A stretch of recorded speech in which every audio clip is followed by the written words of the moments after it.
King Charles III is now the head of state for the majority of Commonwealth nations, though not all recognize the monarchy's rule. With more on what could be in store for the Commonwealth, and sitting right beside me, and its 54 members, we are joined by royal commentator once again, Afia Hagan. Great to speak to you in person.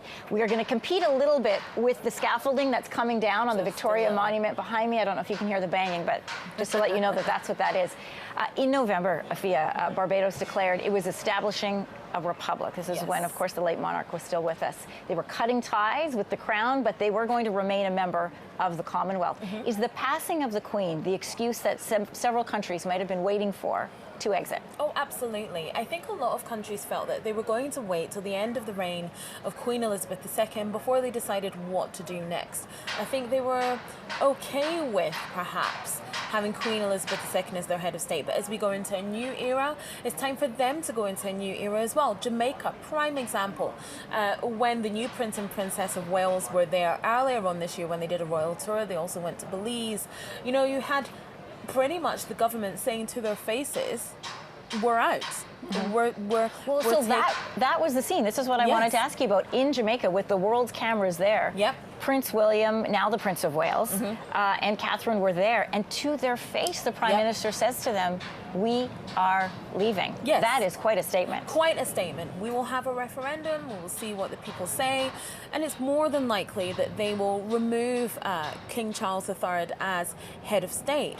But I actually think King Charles III and Prince William, and he will have to take this on when it's his reign, they are quite receptive to this. I think they accept and recognize and realize the damage that was done during colonial times, the damage that was done to these countries during times of empire. And actually, these countries have the right to self-govern and self-rule.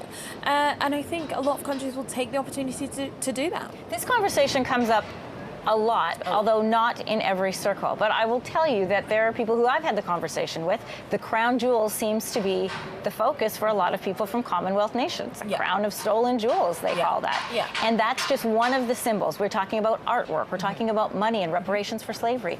These are some of the things they're saying. If you want us to say, that's what we need to see. Absolutely. And I think because of the death of the monarch, it brings up all these conversations. There's a lot of discourse around, should we be having these conversations now?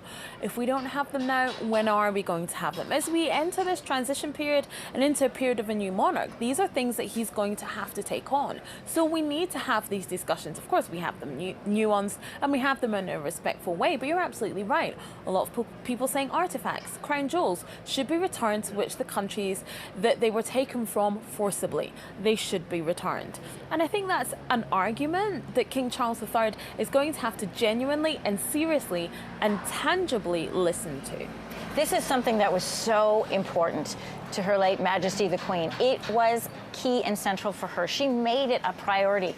You know, it was so important to her, even in Meghan Markle's wedding veil. She had the flowers of all the Commonwealth nations. She did.